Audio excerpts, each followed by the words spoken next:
Álvaro Carreras. Qui es-tu? Qu'est-ce que l'équipe du Real Madrid a vu en ce jeune talent? Pourquoi le Real est-il intéressé afin de le faire revenir à la maison? Pourquoi revenir à la maison? Pour ceux qui ne le savent pas, oui, c'est surprenant, mais il vient bien de la maison madrilène parce qu'il a passé toute sa formation du côté de Madrid, notamment du côté du centre de formation La Fabrica.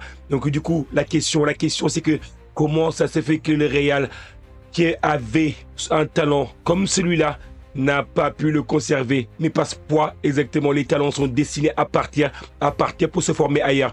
Si vous ne le connaissez pas, asseyez-vous tranquillement, mettez cette vidéo en pause, prenez un verre de café ou un verre de thé ou une petite limonade et on va tout connaître à la fin de la vidéo sur Álvaro Carreras.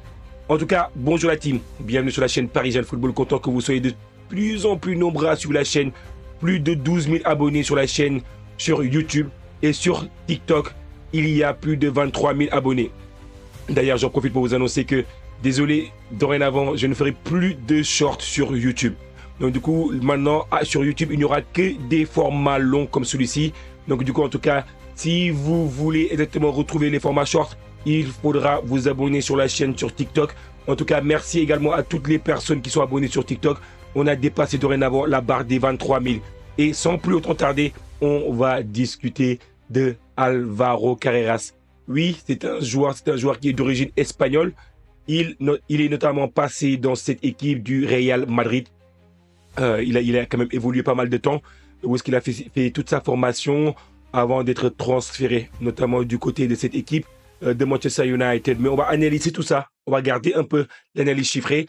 Après, on sait que le Real, sur le couloir où est-ce qu'il évolue actuellement, qui est le couloir gauche, parce que sur le couloir droit, on sait que le Real a déjà trouvé chaussure à ses pieds, avec l'arrivée notamment de Trent Alexander-Arnold. Donc du coup, maintenant, l'objectif, c'était de se renforcer sur le couloir gauche, et les discussions sont très avancées avec notamment le talentueux Álvaro Carreras.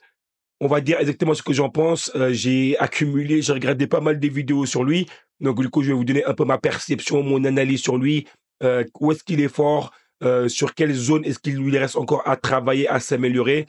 Notamment, on a pu voir aussi que sur le couloir gauche, Mendy ne fait pas trop le travail actuellement, où il a du mal à confirmer. Il a tout le temps traité souvent des blessures. Également, franchement, il y a des joueurs qui évoluent à ce poste-là qui ne sont pas à la hauteur exactement de la dimension, notamment du Real Madrid. Et on le sait également, c'est officiel dorénavant.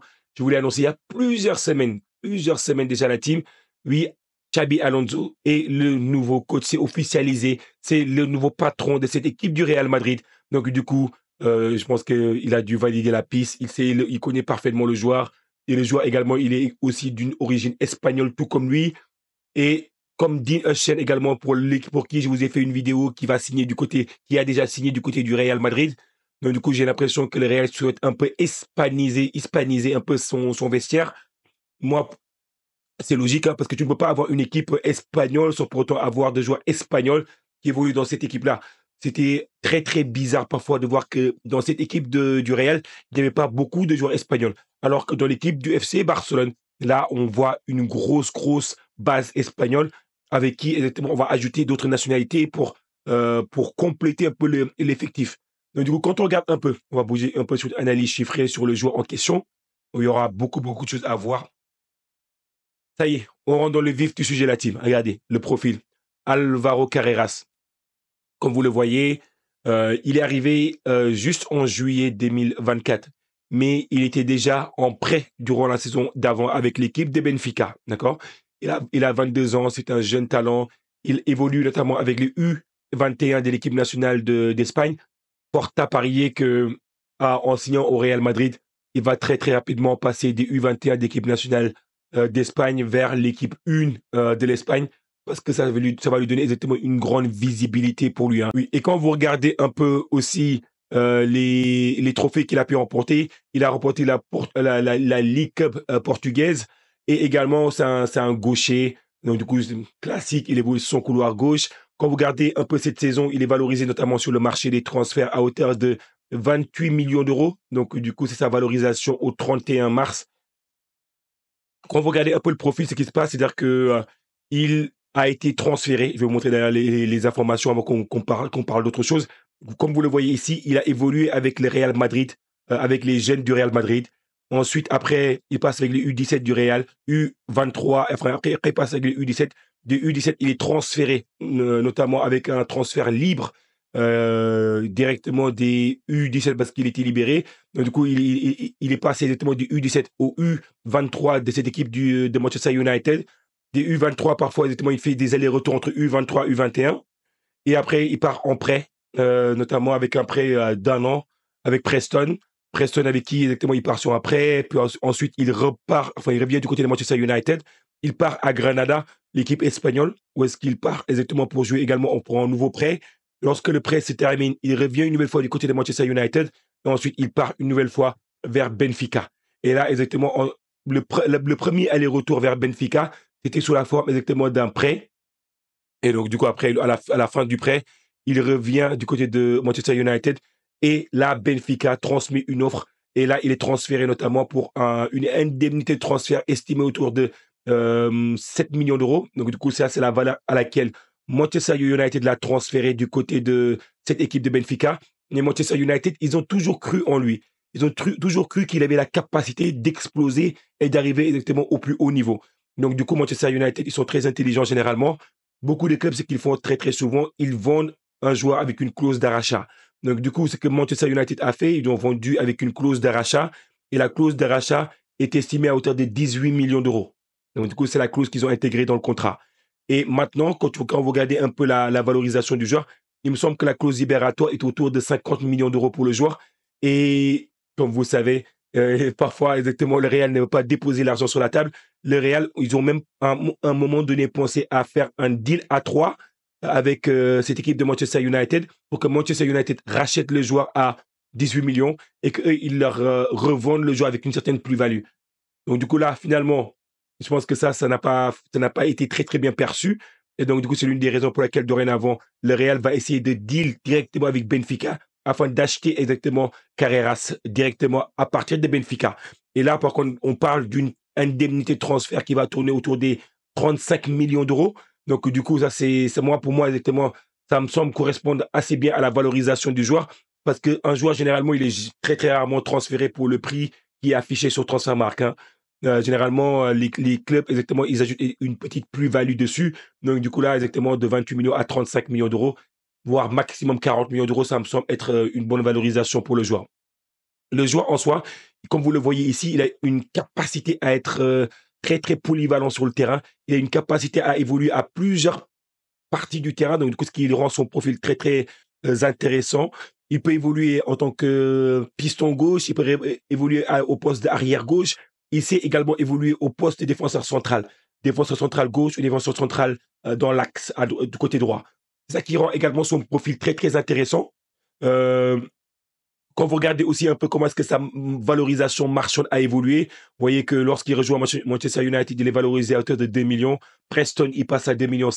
Puis ensuite, il passe à 7 millions de valorisation. Puis ensuite, il reste toujours à 7 millions lorsqu'il est du côté de Granada. Puis ensuite, dès qu'il passe du côté de aussi Benfica, il est toujours à 7 millions. Et là, c'est là où dès qu'il passe du côté de cette équipe de Benfica, c'est là où sa valorisation commence à exploser. Vous voyez, jusqu'à monter à hauteur de 28 millions en termes de valorisation. Moi, je vais vous dire exactement qu'est-ce que je pense un peu de ce profil-là, parce que j'ai regardé un peu son style de jeu, j'ai regardé un peu sa manière de jouer. C'est un joueur qui est âgé de 22 ans, il est jeune. Il est né exactement au mois de mars, donc du coup, il va avoir 23 ans au mois de mars prochain. C'est un profil jeune, c'est un profil qui est très, très intéressant. C'est un profil qui sait lire les trajectoires, qui sait très, très bien lire les trajectoires de balle. Il est bon de la tête également, c'est qu'il rend son profil très intéressant sur les coups de pied arrêtés défensifs, mais également qui peut jouer un rôle sur les coups de pied arrêtés offensifs. Il a beaucoup joué cette année exactement en Liga Portugal. Donc, du coup, il a joué 32 matchs au total. Il a marqué 3 buts, délivré une passe décisive. Et quand vous regardez en Ligue des Champions, il a joué 10 matchs en LDC. Il a fait 2 passes décisives. Parce que je vous dis ça parce qu'il est très, très bon dans les centres. Si vous avez un attaquant de pointe qui est capable de finir les actions sur les centres il est très très bon pour adresser les centres. C'est un peu un profil un peu similaire, même si Trent Alexander-Arnold est bien au-dessus au niveau de la qualité de la passe, hein. Mais lui, il a une capacité à déclencher des passes pour les centres qui est très très intéressant. Donc du coup, pour moi, hein, c'est là où je me pose la question, est-ce qu'avec un profil de neuf tel que celui que vous connaissez au Real Madrid, notamment Kylian Mbappé, je me dis, est-ce que c'est le profil de neuf qui peut correspondre avec un Trent Alexander-Arnold côté droit, un Carreras côté gauche, qui ont la capacité, l'habilité de mettre de très très bons centres. C'est quand même dommage de ne pas avoir un neuf tel que Haaland, un neuf qui sait faire les appels de balles, faire les appels de balles dans le dos. Franchement, c'est dommage parce que je pense que là, exactement, si tu avais un profil de neuf différent, franchement, tu aurais ces joueurs-là, ils vont se régaler. Le neuf, il va se régaler parce qu'il va recevoir des ballons, mais paradisiaques pour les mettre exactement au fond des filets. Donc, du coup, pour moi, c'est un joueur qui sait très très bien lire la trajectoire de la balle. C'est un joueur qui est agressif, notamment sur le porteur de balle. C'est un joueur qui va très très vite, qui sait dribbler. Il dribble très très bien. Franchement, moi parfois, je me dis, est-ce que c'est un arrière-gauche? Tellement qu'il a cette capacité de projection. Cependant, d'après ce que j'ai vu, c'est vrai qu'il est encore jeune, il a 22 ans, mais je le classe quand même un peu en dessous d'un joueur tel que Nuno Mendes. Faut se dire que là, actuellement, il a quand même eu, en termes de sélection nationale, en U21, il a fait quand même 9 apparitions, il a fait 2 apparitions en U19. C'est un joueur qui est intéressant, même si quand même, je dis qu'il est un peu en dessous d'un joueur tel que Nuno Mendes, parce que Nuno Mendes, il a cette capacité de te projeter, mais je le trouve quand même meilleur que Nuno Mendes dans ses qualités défensives parfois. Donc du coup, moi je pense que ça pourrait être une très très bonne recrue. Il va falloir lui donner du temps, exactement. Il va falloir exactement qu'il s'adapte au vestiaire du Real, qui est un vestiaire qui n'est pas forcément connu pour être un vestiaire facile, qui est un vestiaire avec beaucoup de caractère, avec des joueurs qui vont lui demander le ballon très très souvent. Donc du coup, je pense que c'est un très très bon joueur, une très très bonne recrue.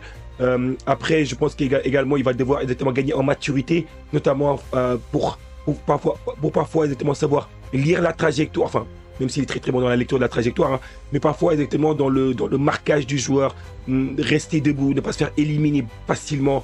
Il va falloir exactement qu'il travaille tous ces points-là. En tout cas, pour moi, bonne recrue pour le Real. Après, il me tarde exactement de voir un peu le profil évoluer. Et en tout cas, merci à toutes les personnes qui prennent le temps de s'abonner à la chaîne Parisienne Football. Merci à toutes les personnes qui prennent une seconde pour mettre les petits pouces bleus pour aider pour le développement de la chaîne. En tout cas, merci beaucoup et à très bientôt pour d'autres vidéos. Ciao.